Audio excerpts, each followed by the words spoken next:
Should foreign corporations, or for that matter, foreign citizens, be allowed to buy up large chunks of America, from American business to American real estate? What is that doing to us? What should we do about this? Check this out. Leave your comments, ding the bell, share it with your friends, and subscribe to our channel. So I wanted to dig just a little bit deeper into this because I think this is a big deal. You know, in the previous block, I was talking about how basically we've got a Chinese-owned pork producing company, the largest pork producer in the United States, getting the federal government to force their workers to come back to work so that they can process pork to ship to China. But it goes beyond that. I am seriously, and you know, I realize Donald Trump has given this a bad name, but these were and historically have been the positions of the Democratic Party. And frankly, they were the positions of many in the Republican Party for years and years and years, that there should be limits on foreign investment in the United States. Foreign companies should not be able to buy American companies. Foreign entities should not be able to buy American real estate. These are, by the way, common laws in countries all around the world.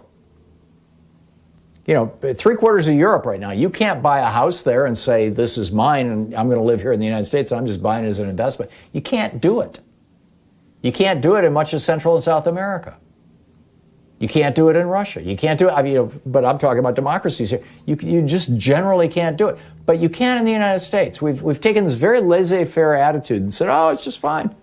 And as a result, you've got a sizable percentage. I've seen numbers as low as 3%, as high as 10%, and I'm not sure that anybody really knows for sure because of the opacity of a lot of these real estate transactions where they operate through what are called REITs, real estate investment trusts, REITs. Where, you know, you'll have a bunch of investors who get together and they create a REIT, and then the REIT goes out and buys, you know, 5,000 or 10,000 homes, turns them into rental properties, and just basically sits on them for a few years, and the value goes up faster than the stock market. It's a great way to invest, you know, if you're a billionaire or a multimillionaire and you're looking for an investment. But what it is doing when all this foreign money comes in, because a large chunk of the real estate on the West Coast is owned by people in Japan, Taiwan, China, South Korea, you know, the wealthier countries of Asia, and a large chunk of, and Hawaii, a large chunk of Hawaii is owned by foreign entities, both individuals and corporations. And a large chunk of East Coast property is owned by, oligarchs, some from Western Europe, some from, Eastern Europe and the former Soviet Union and Russia. And by buying up all our real estate, and, for example, you got all these oligarchs who have bought Trump properties, right? Eric Trump bragging about it. Yeah, we get a whole pile of money from Russia and they pay in cash. In fact, Donald Trump made that comment in one of his rallies. Why should I hate the Russians? They pay cash. People pay cash when they're laundering money. People pay cash when it's ill-gotten gains. But it's distorting our real estate markets. You wonder why the price of real estate is going up? Yeah, part of it is low interest rates. A large chunk of it, though, is foreign investment. Some of these companies, I've gotten solicited twice so far this year by a company saying, hey, we'll pay cash for your house right now, looking to buy distressed properties.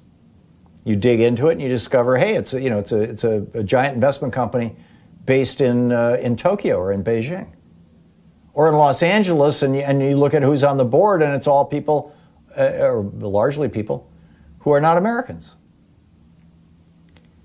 And now the Trump administration, the FCC has said, and I know I mentioned this earlier, but it bears repeating, used to be American media, television stations, radio stations, television networks could only be 25% owned by foreign entities.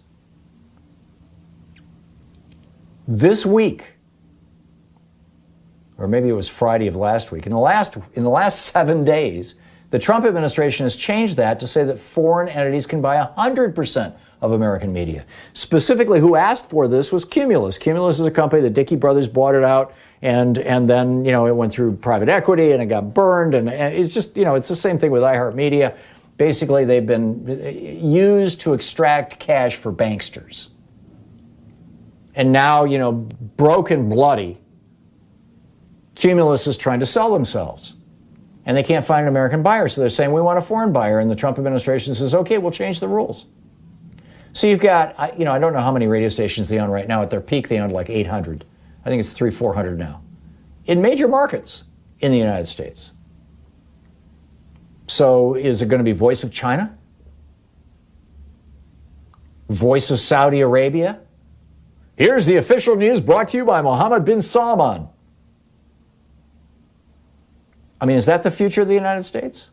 Where, we've got auto factories that are owned by Toyota and Honda right here in the United States. Hey, it creates jobs. Isn't that wonderful? Well, yeah, but those jobs create profit. Where does that profit go? Oh, yeah, that's right. It goes to Japan. We are being hollowed out. We're being eaten alive. And the Republicans have been pushing this stuff.